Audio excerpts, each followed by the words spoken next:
It's the SeaWorld Splash podcast, bringing you the latest news, rumors, and history from the SeaWorld parks in Orlando, San Antonio, and San Diego. And now, here are your hosts, Joseph, Carmison, Josh, and Sheldon.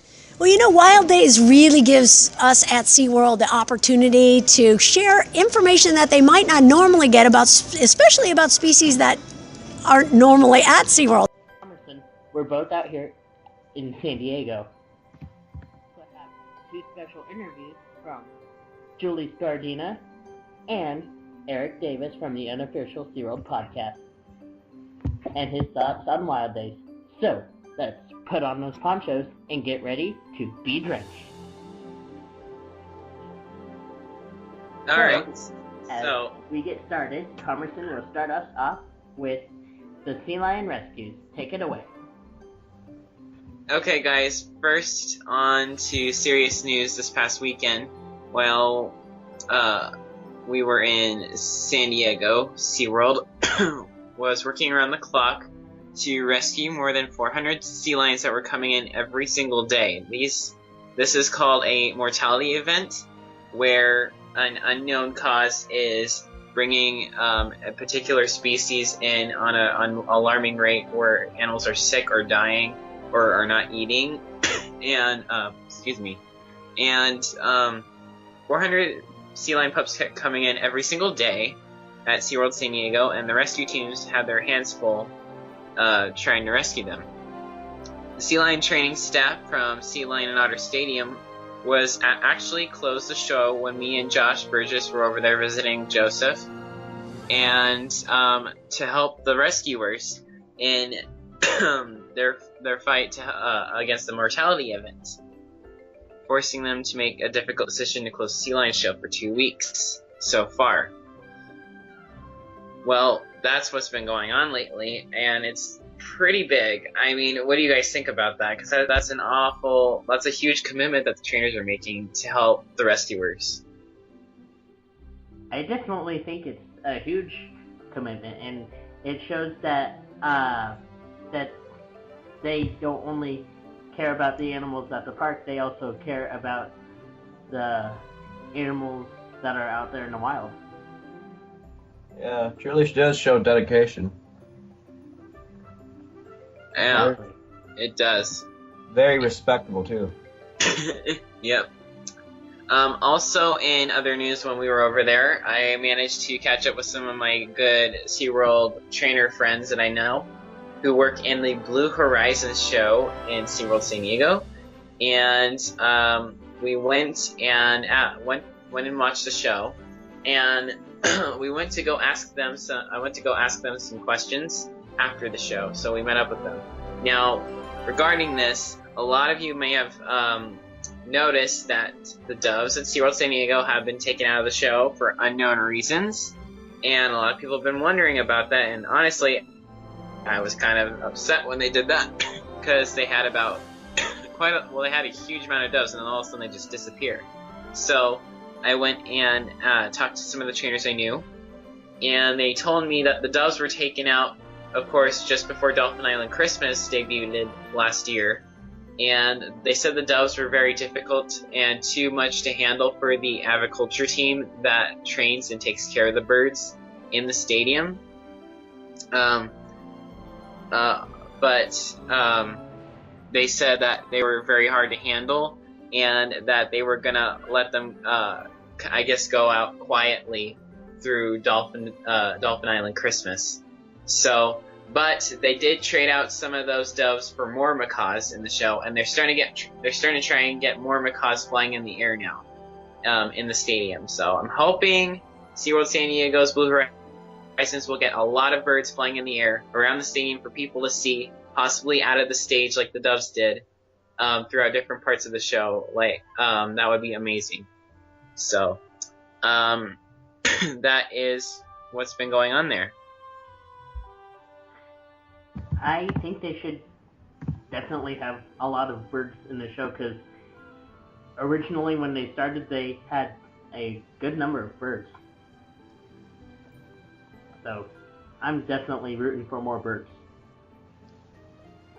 Josh, what's your take on this? Well, I think it's going to be pretty interesting. I personally did not notice the doves. I don't know why. I just didn't notice they took them out. I guess they're good at doing stuff like that. They had about 30 rock doves. How could you not miss that? Or how could you miss Well, that? I remember them, but then they're like, oh yeah, they took them out. I don't know why it just was like, oh yeah, I miss them. But that'd be kind of cool if we could get like the macaws to do the same thing the doves did. Well, that'd be a lot of macaws. All right, you know what? Never mind. But yeah, no, it's gonna be really cool. So, Joseph, no, what are you gonna say next, dude? So, after all that hard news, we are going to turn to some less serious news and get into Wild Days at SeaWorld San Diego. But before we get to our special guest interviews, let's all tell everyone what they can expect from Wild Days in SeaWorld San Diego. So, Josh and Comerson, take it away. During the Wild Days weekend, Jack Hanna and Julie Scardino were there to talk about their experiences and what people could do to conserve the natural world. So we went there and we decided to meet him. We didn't really get that much time with Jack Hanna, but it was understandable because he probably was very busy that day. We did get a short interview with Julie Scardino, however, which we will play for you guys later in the podcast. I personally thought Wild Days was amazing at SeaWorld San Diego. Their first time doing it, they nailed everything. What are your guys' take on Wild Days? It was really fun, for one, trying it over there, and actually getting to meet Jack Hanna was really cool. And then when we got to talk to Julie Scardina 2 times, and that was pretty cool. I mean, that was really neat. We got to hang out with her when everyone wasn't in the stadium. And I just want to say real quick, you know how people look taller on TV and stuff? Well, apparently, I mean, I don't know why, but apparently I seem to tower over everyone that looks tall on the screen. And there's a picture that we took, and I'm like a skyscraper next to Julie. It was hilarious. So, Julie's a lot shorter than I thought. But it's just so weird because everyone's like around her height, and then I like tower over everybody. It's like, oh my gosh. It's stupid. Something I should mention, Joseph, going to say this really quick before I have you say your part, is while we did this, I got Jack Hanna and Julie Scardina to sign my favorite SeaWorld hat. This hat is actually kind of mysterious. I don't know what year I got it. I just remember I got it most likely from San Diego. And even the employees have asked me if I got it that day, because even employees are impressed by that. And I was doing career camp one year. I even heard a Penguin Encounter employee say that they wanted a hat like mine, and they thought it was cool. You really got to figure out the mystery hat, but getting back on topic, I had both of them sign my hat, which was pretty cool. So, what are your takes on this, Joseph, who got something signed as well, as if I remember?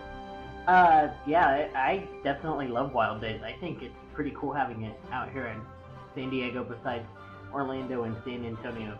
And now that we have it, it's like all 3 parks are now starting to take that Wild Days trend and share more in-depth experiences with all their guests. Alright, and what did you get signed at Wild Days? Oh, I got my map signed by Julie Scardina and my One Ocean hat signed by Jack Hanna. Oh yeah, I forgot you got the hat signed. Yeah. Copy my idea!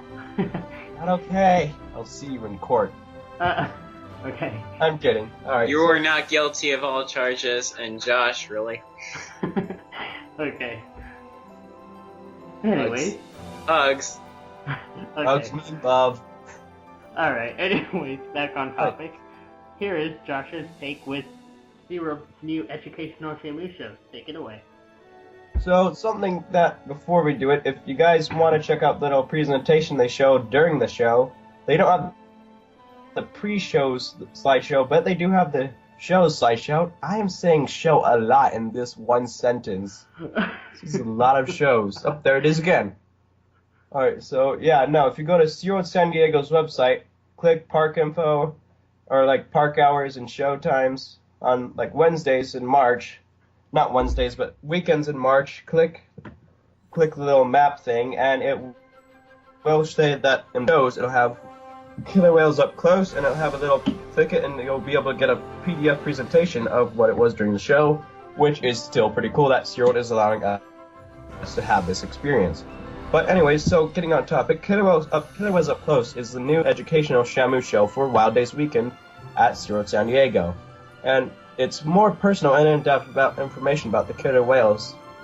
And even cooler is what I'm being told by Joseph is they brought back an old Believe segment where they had the child pick to give a whale a signal. So, not like touch the whale or anything, but basically do the little hand motions with the whale, which is pretty cool. Another thing about this is I actually did record the whole video on my YouTube account. Now it is a little shaky, so I'm sorry about that, but I should be getting a little, whatever it is, tripod to fix the shakiness of videos soon. So now our videos will be straighter on my YouTube account. By the way, my YouTube account is Shuka21 if you want to go check out Wild Days. Not Wild Days, but Killer Whales Up Close. I'm trying to remember one more thing. Killer Whales Up Close was a lot better than the Shamu educational show because it actually had interaction with people, and it was very integrating. There was a lot of initiation with how whales in the wild. There's a lot of education, fun ways. And they do it in a really, really fun and entertaining way. And yeah, I think the show is really great. And I actually didn't know that they were going to have that show until we were over there. So that was fun. I want to mention real quick that I got to give some killer whale artwork to Carly. Yeah, I was there for that. And they gave them folders of artwork, so I told them they could just hand out the artwork to all the trainers that they like. So, thank you guys, and I hope you enjoy the artwork, and yay. Alright, now Joseph, after you say your thoughts, I have one more thing to add in before we go on to the next thing, okay? Alright. My thoughts on Killer Whale Up Close. Sorry about this One Ocean. And sorry about this SeaWorld. Keep Killer Whale Up Close. Forget One Ocean. Stay with Killer Whale Up Close. It has better music than One Ocean. Yes, they have upbeat music. So, keep Killer Whale Up Close. Back the truck up. One Ocean's cooler in many ways. Ironically enough, you got a One Ocean hat signed. You were wearing a One Ocean hat. Yeah, what the heck, Joseph? I know, I'm going... Okay, you know what? Before we go into the next topic, and real quick, Josh, if you guys think Joseph is wrong, comment below. If you agree with him, then just like it, or like the post or whatever. Okay, but if you agree with me and Josh saying that One Ocean is better in comparison, then comment below. Okay? Seriously. I mean, this is, oh my gosh. I think they're both good. I cannot believe you would challenge an original show. I know, I'm challenging an original show, I'm bad. That's like saying Elephant Island Christmas is better than Blue Horizons, and I am pretty sure a lot of people can disagree with that. Yeah, I'm not going there with that part. But anyways, I don't really have an opinion on both of them. I see they both have their ups and their downs. While One Ocean is more performed well, the Killer Whales Up Close. Oh, I remember what I was going to say before. Killer Whales Up Close is actually kind of like, hey, we're answering all the questions you guys have. Like, they answered the dorsal fin collapse, which I was really impressed to hear that. They also answered other questions that people had, like how do trainers talk to whales? How old are the whales? Alright, back on track. Yeah, so anyways, recent news, we have a new guy working for us now. Converson, can you tell us who this new guy is and why he's so important? Yes, I can. A lot of you have been hearing that we've been trying to get a new CEO, and I want to put the rumors to rest for one. People like the press and ignore the press because they're idiots. They always make drama to make money.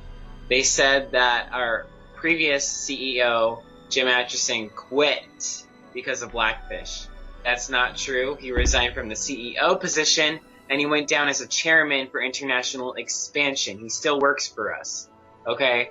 Don't listen to the news or PETA. They're so full of crap because they just want drama and they want cash in their hands. Anyway, this new CEO was picked by our temporary substitute CEO, David D. Alessandro, and he was in charge of picking the next official CEO of SeaWorld Parks and Entertainment. And this new CEO so happened to own the Hirsch Company, which actually owned Dollywood, the theme park owned by Dolly Parton. And this company also partnered with several zoos and aquariums around the country. And this new CEO of ours was on Undercover Boss when he worked for the Hirsch Company. and this new CEO from Undercover Boss is Joel Manby. Now, I want to say, welcome, Joel Manby, and I hope you will lead us well in many things. And I've been hearing great things about you. He was David D'Alessandro said he was the best best applicant for this job. So Joel Manby resigned from his old job at the Hirsch Company, and he came to apply to SeaWorld Parks and Entertainment because they were looking for a new CEO. So they have a new CEO at the Hirsch Company now, and Joel Manby wants to now help lead us in our next stages. So welcome, Joel Manby. We welcome you to our SeaWorld family. Really quick before we go on to the next topic, all about this.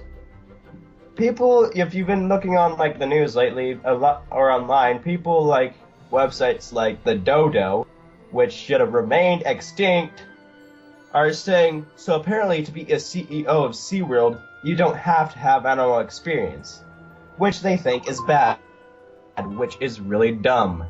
The reason why is because, let's use this, example I've been having for a while. The CEO of Ford, right?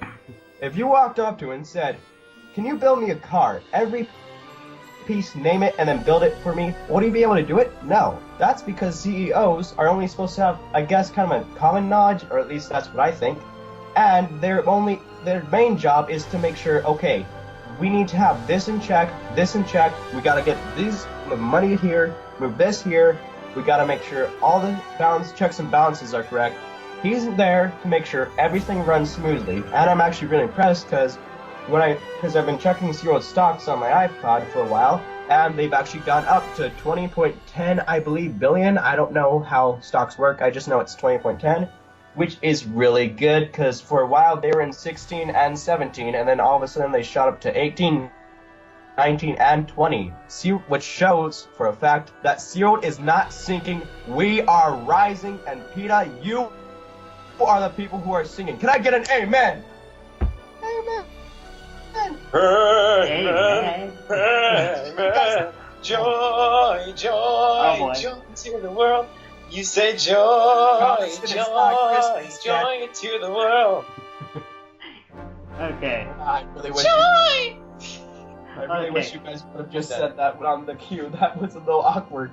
And now, moving on to SeaWorld San Antonio. Very awkward person, I know. But what was with the gun sound, Joseph? We're going into SeaWorld San Antonio. Oh, I get it, like... Yeah. Cowboys, like... Just get into the next topic. Bullet gun. Yeah, okay, so... In SeaWorld San Antonio, we have a new renovation that will be taking place later this year at Dolphin Cove, which will become Discovery Point, and it will open in 2016. So, Carmerson will go ahead and give you more. Take it away. So, Dolphin Point will be put under construction later this year. Dolphin Cove, actually. We kept having problems figuring that out. Dolphin Cove at SeaWorld San Antonio is going to go under some major construction. A lot of you, of course, and I'm pretty sure a lot of us have been looking forward to this because I think a lot of us can agree Dolphin Cove in San Antonio doesn't look that great. But the fact that they're going to turn it into something that's more SeaWorld-like, more original, and more like the natural environment you find these animals in is going to look great. The information for Discovery Point will pretty much, in many ways, be the same as Discovery Cove's Dolphin Lagoon. Which they used a promotional video for it. They didn't give any concept art of what it would look like because you could just use Discovery Cove as a figurative model of what they have. So in many ways, it'll be the exact same as Discovery Cove. However, there will also be a new underwater viewing panel area, which will be very large, kind of like the SeaWorld Orlando's Dolphin Cove underwater viewing pool. There will be one of those included with it. You will also get the chance to do dolphin swims like the Discovery Cove style version, where you get to go into deep water, ride dolphins, and interact with them. And you can do it with your family, with friends, and you put on a wetsuit and everything. So this is San Antonio's very first time getting a dolphin interaction program put into their system. I don't think they've ever done that before. They've had the beluga interaction behind Beluga Theater for a while, but this isn't entirely new. So the whole setting will bring you to a tropical beachside island, somewhere by the Atlantic Ocean, where you'll swim with Atlantic and Pacific bottlenose dolphins, and you'll get to interact with them in a new way. And this is another example of a new mega attraction that will bring us into the animals' environment. This is SeaWorld's new era of getting us closer to nature, and who knows what they'll have next. Discovery Point opens in spring of 2016.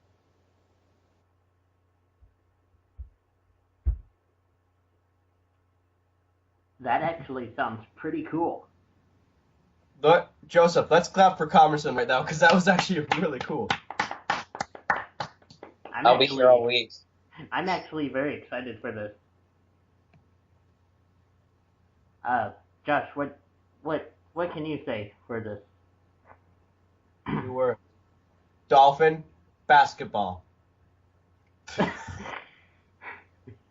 That's a podcast inside joke. We'll probably. You took that from Reba. Don't explain it to them. It's an inside joke. You're not. Okay, so this time, where like on the Reba TV show, have you ever seen it? And I'm just kidding. Okay. So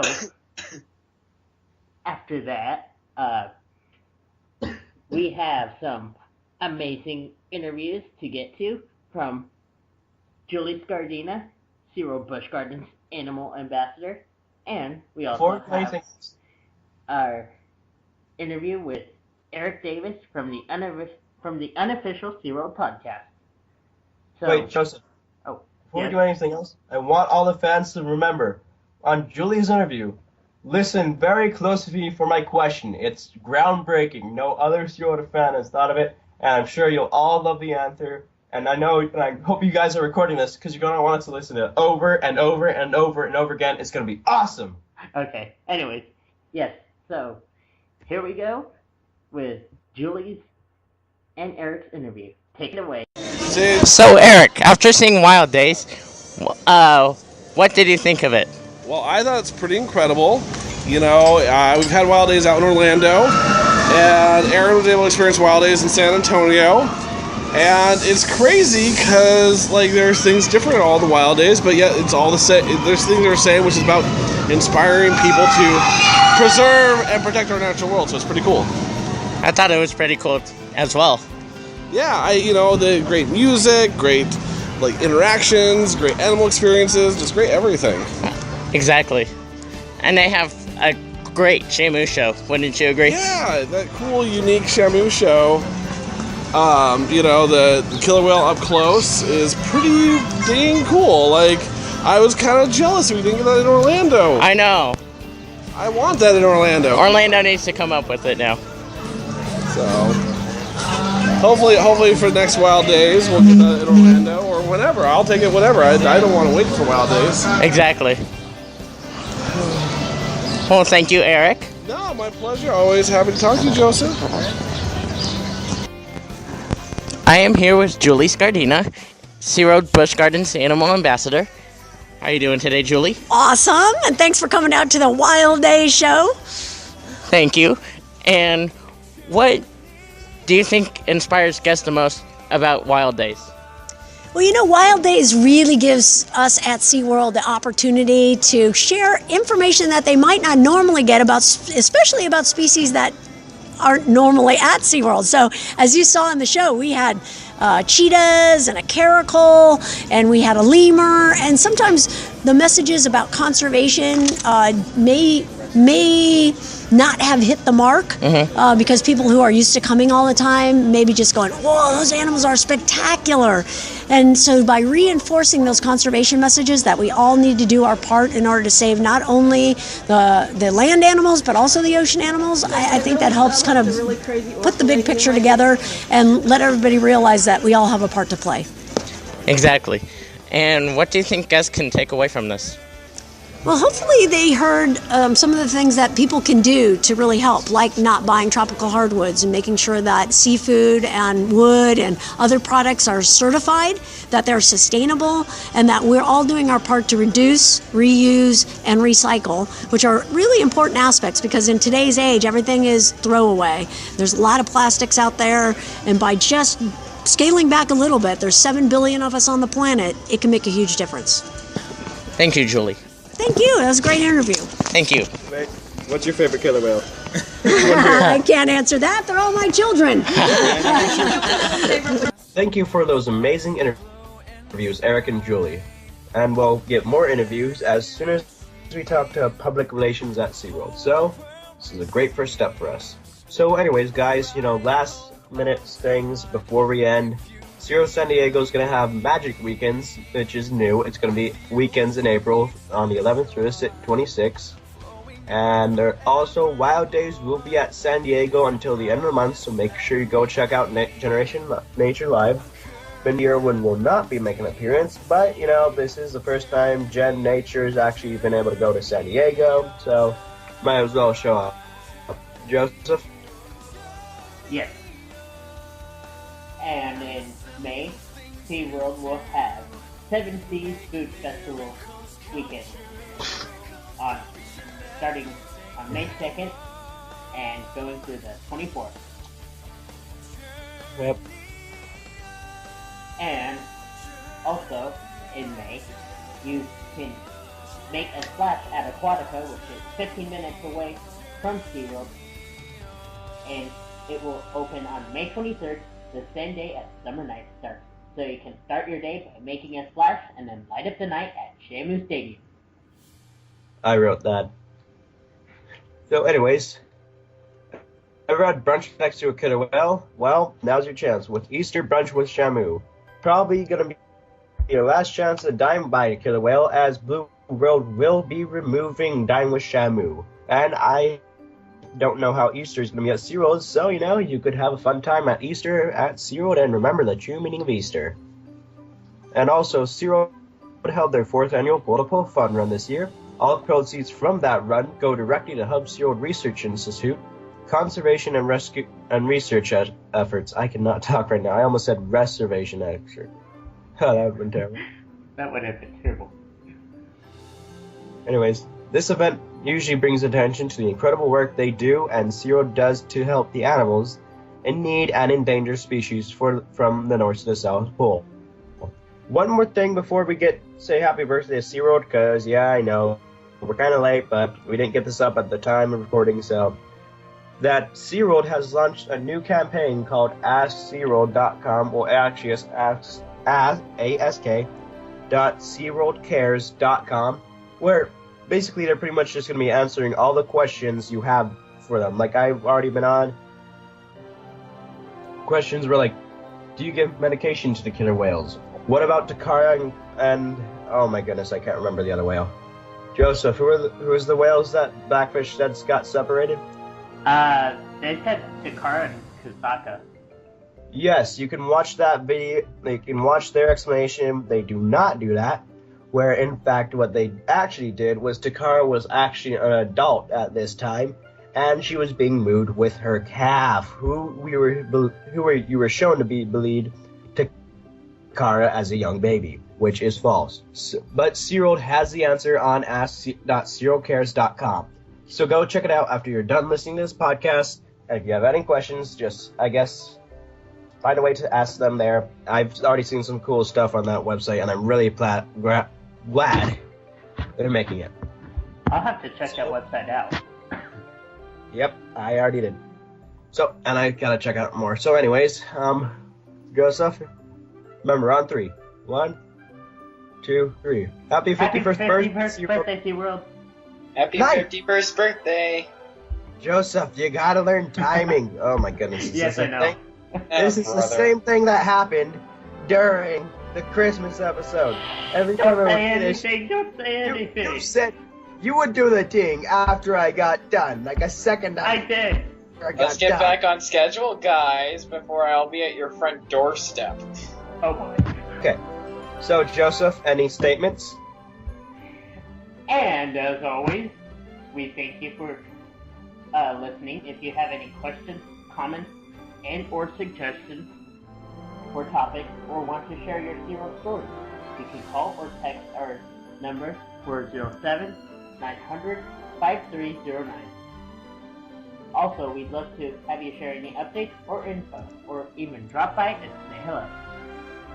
Also, please don't forget to give us a like on Facebook, facebook.com/SeaWorld/podcast, and follow us on Twitter @SeaWorldSplash. You can also follow us on Instagram @SeaWorldSplash, as well as Snapchat @SeaWorldSplash. And don't forget to check out our website, www.SeaWorldSplash.weebly.com. You can also check us out on iTunes @SeaWorldSplash. And from all of us here on the SeaWorld Splash team, we thank you for joining us and hope you join us for the next amazing podcast to come. Splash you later. Bye. I'll still be in your nightmares. Just kidding. Splash you later. Next time, we'll see you guys next time in the Splash Zone.